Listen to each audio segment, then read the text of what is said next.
Alright, so I'm out here today. I am in the woods, or like about to be in the woods. Just checking out the new Sigma 16mm f1.4 lens. I'm doing this so you guys can kind of get a feel for if you don't have IBIS in your camera. So I just switched to holding it a different way.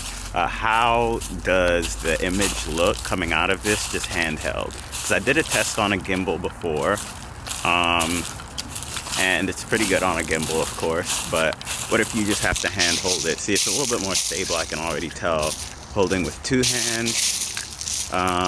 So if you wanted to use this for vlogging, how does it look? Another thing that someone asked me is the focusing picked up by the internal mic? Because on the Sigma 30mm, you can hear some focusing noises sometimes, and on this camera I have heard it focusing like audibly to me, but I don't know if it will necessarily always translate over to the video, because in a lot of situations I'm not even using the internal mic, but if you are, then that's something you need to be aware of. It's out here by some tracks. So what I'm gonna do for you guys today is show you what this lens is like if you are shooting handheld, like this for vlogging style, if you're trying to do some basic camera movements. So later on I'll put a strap on and then do some like camera movements where I have 3 points of contact, my two hand and then the strap, to see if you have no stabilization at all, like if you don't have a gimbal, you don't have an a6300, nothing with IBIS, is this lens still pretty usable? So we're gonna find out. Of course, I have a gimbal, so I might do some gimbal shots as well, just so you guys can see a comparison. But of course, on a gimbal, it's gonna look okay. Like it couldn't possibly be that bad on a gimbal. But if you don't have a gimbal, then it might be a little bit more of an issue. Because I could already see, looking at some of the footage as I walk around, there's definitely shake, of course, but I'm gonna see how much you could stabilize that in post, so on and so forth, and then give you guys my thoughts on, like, if I think you really need a stabilizer to use this lens for video, or if you don't.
As you can see, the autofocus on this lens is pretty good. It's definitely faster than the other 16mm from Sony.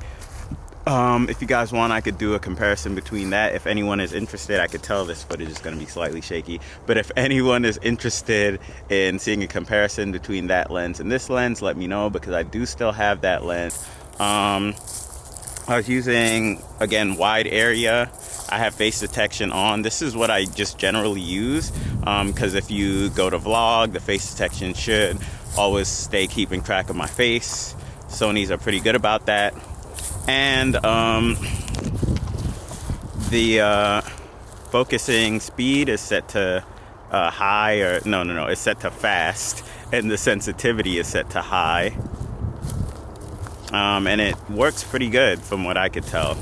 So if you're curious on how you can get smoother shots if you don't have a gimbal or any kind of stabilizer yet, and you just have like a prime lens with no stabilization, a camera with no in-body image stabilization, Peter McKinnon did a pretty good video that goes in depth, but my quick tip is use a strap So I have a strap, I put it around my neck, I hold the camera with 2 hands, and then the strap is against my neck, and I try and do camera movements where I use my body to do the turns and shifts and tilts. Like, using bigger joints is better because the small things are what cause the jitters, like what you're seeing now when I'm hand holding the camera, because I'm using a smaller pretty much joint on my body to hold it.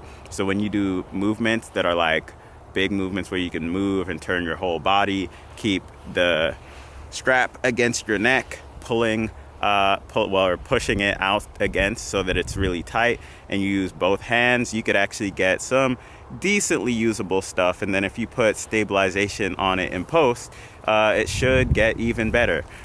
So yeah, I'm gonna, I don't know what this footage all looks like though, because I haven't put it on my computer yet, so it could be like way more shaky than it looks like now. So we'll see, you guys will see in the video. See, one of the things about trying to get stable footage on a setup like this is that the camera and the lens are so light. That's great when you have a gimbal, but when you are just trying to hand hold stuff, actually heavier cameras produce more stable footage.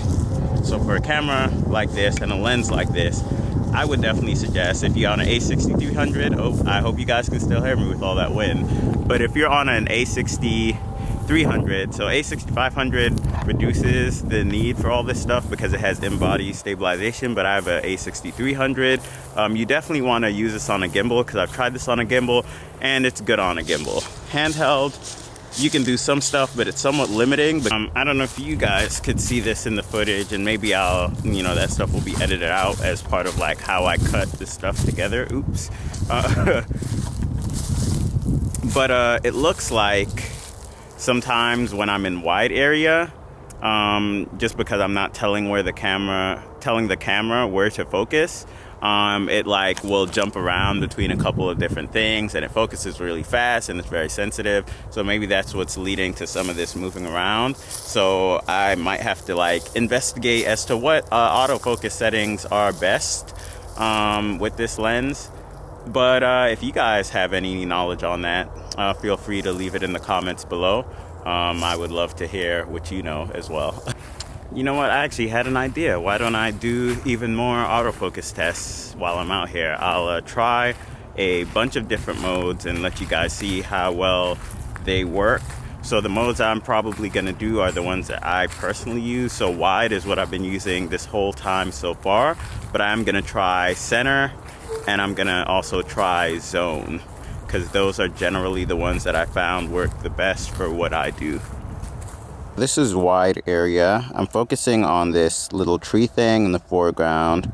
Then I'll go to the background. It focuses pretty smoothly. And then when I put that back close to the center of the frame, focuses on that. And then I can move to this thing. But you see here how it's doing that thing? I think what's happening is the camera just doesn't know what it should focus on. When it's very obvious what the subject is, like in a situation like this, it's not hunting at all, it's not going back and forth. But when things get busy in wide mode, and this is true for a lot of different lenses, not just this one, you can see that it starts to, do a little bit of like hunting or something. Now, as I set it to zone, and now I'm gonna go back and forth. And as you can see, that time when it's zone and it's in the center, my zone is in the center of the screen, it already eliminates some of that like guessing back and forth. But as you can see right there, because there were things in the foreground and the background, it still did a little hunting. And that's just because this is a very busy scene where there's a lot of stuff in the foreground and in the background. So maybe I'll switch up my scene. Now I'm shooting this. Let me darken a little bit. And I switched to the center focus mode because when I was in any of the wider modes, the camera wasn't sure if I should focus on this or not.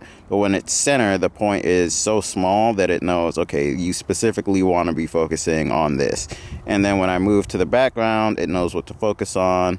Put this back in the center, it goes, it locks there, and it works pretty well. But again, this scene is very busy and there's like contrast in a lot of different places. So as you can see, sometimes it still isn't gonna focus on the right place. Oh, there we go.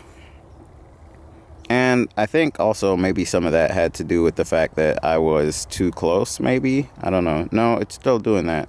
So yeah, I think I would need like an even smaller focusing point to track something like this small. Now, granted, this is like a pretty small subject in the whole frame. And when it does like autofocus on it, it does seem to lock pretty well. But I don't know if this is something to do with the lens or more just the focusing system in the camera. So what I'm going to do now is I'm going to try maybe flexible spot or like one of the other modes to see if I have a situation like this, how it does in autofocusing. So what I've done now is I've gone to flexible spot small so that the focus area is really small. So now you can see it locks on. When I go to the background, it immediately goes there. If I put this in that area, is it gonna lock on focus? Okay, and then it gets it. So I don't know exactly what to make of this because I don't think it's the lens. I think it's just the situation that I'm shooting that makes autofocus really maybe not the best. All right, so what I've done is I've switched back to wide. I'm gonna try and find like maybe a slightly easier test to do for autofocus, but as you guys can see, autofocus is not perfect on this camera body or on the lens, but it's still pretty good. Okay, so what I've done is I've gone to flexible spot small, and I'm back to a slightly larger subject. And as you can see, when the subject is large enough to take up the whole flexible spot thing, it doesn't have any issues. And this is still not a very large subject. You just need it to be able to take up the whole, flexible spot thing. And I can jump to any of these and they're autofocusing correctly. So the ones that it's focusing on, like that's where I want it to focus. And it's working just fine, as you can see. So I guess what we learned there is that you got to make sure that you use the correct autofocus setting for the situation that you're in, if you're trying to get the best results. I generally leave it on wide a lot of the times, or center, or zone, but today has taught me that in some situations, flexible spot, because you can get an even smaller area, works. I really don't shoot that much like macro stuff or like, things like that, so that has never been an issue before, but I learned something today. If you want something really small in focus, really small in the frame and focus, use flexible spot, because you can get a smaller focus area to make sure that it's checking the right thing for focus. So my thoughts so far, the autofocus is actually pretty good. I don't know if in any of those tests you guys could hear the motors. You guys let me know. I'll know when I watch this stuff back if the motors are annoying. Hopefully you can't even hear them. But yeah, the autofocus is pretty good. It's pretty fast.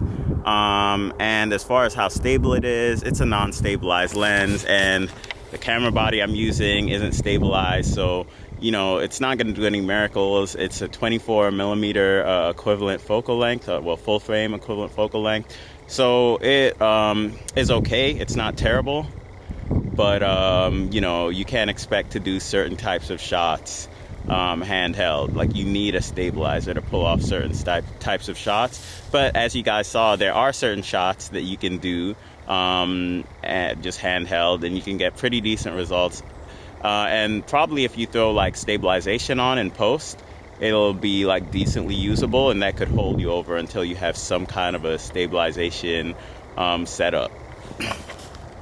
And you guys got to remember, gimbals, even though they're like all the rage these days and they're very popular and they're coming down in price, even if you don't have the money for a gimbal right away, there's a lot of different ways you could stabilize stuff. Like, I'm doing the worst possible case scenario where I just have a camera strap for when I'm moving, trying to do different camera movements, and I'm like hand holding the body itself right now. So this is pretty much like as bad as it could possibly get. But there are other stabilization methods. Like, back in the day, everybody was using shoulder rigs. Those are cheaper than a gimbal, and they'll get you more stable shots. Of course, you can't do all the same types of shots, but there's a lot of different things you can do to get more stable shots. even if you don't have the money for a gimbal yet. So don't be discouraged on buying this lens just because it doesn't have IBIS, because, you know, you could always get like a used glide cam, get stable shots. You could always use a shoulder rig. It really just depends on what type of stuff you're trying to shoot, what type of shots you're trying to get, if you need that stabilization or not. And another thing that I want you guys to keep in mind actually is that there are a lot of different ways to get smooth shots. So if you don't have to do things like worry about the sound and things like that, you could always use slow motion. So even if you're using this on like any of the Micro Four Thirds cameras that have come out recently, or if you have this lens in the Sony mount, like any of the cameras have at least 60 frames per second. So if you're not worried about sound, or if you're doing certain types of videos, it's actually pretty easy to just like throw that sucker in slow motion and get smoother shots where you can like do what I'm doing. And because all of this stuff is in 4K, no slow motion, nothing like that. Again, worst possible case scenario. This is probably as shaky as you can get it. So don't complain about the shakiness of this video. This is, you know, the point of it. But if you went ahead and used slow motion, a lot of that jitter and things like that gets taken out. So I know slow motion isn't a solution for everything and not necessarily something you could always rely on, but in a lot of situations it's very helpful to just, you know, slow motion that stuff. Alright, so thanks for watching that video, guys. The next thing I'm gonna do is probably see how this lens performs in low light, and then I'm gonna, you know, finally get it together and try and do a full-on cinematic with this thing that's like really dope. But for now, that's about it. Any questions, anything you're curious about, anything you want to see me test out, leave it in the comment section below. And, you know, if you like me or my style of video or whatever, check out my channel. I have a bunch of dope stuff on there and a bunch of more like photography and videography, cinematography, whatever stuff coming soon as I learn how to do this stuff, and as I get better, you guys are gonna get better with me because I'm gonna tell you everything I learn and figure out. Alright, this is so treacherous to like do while I'm trying to look at the camera and like make sure that I don't trip and like fall.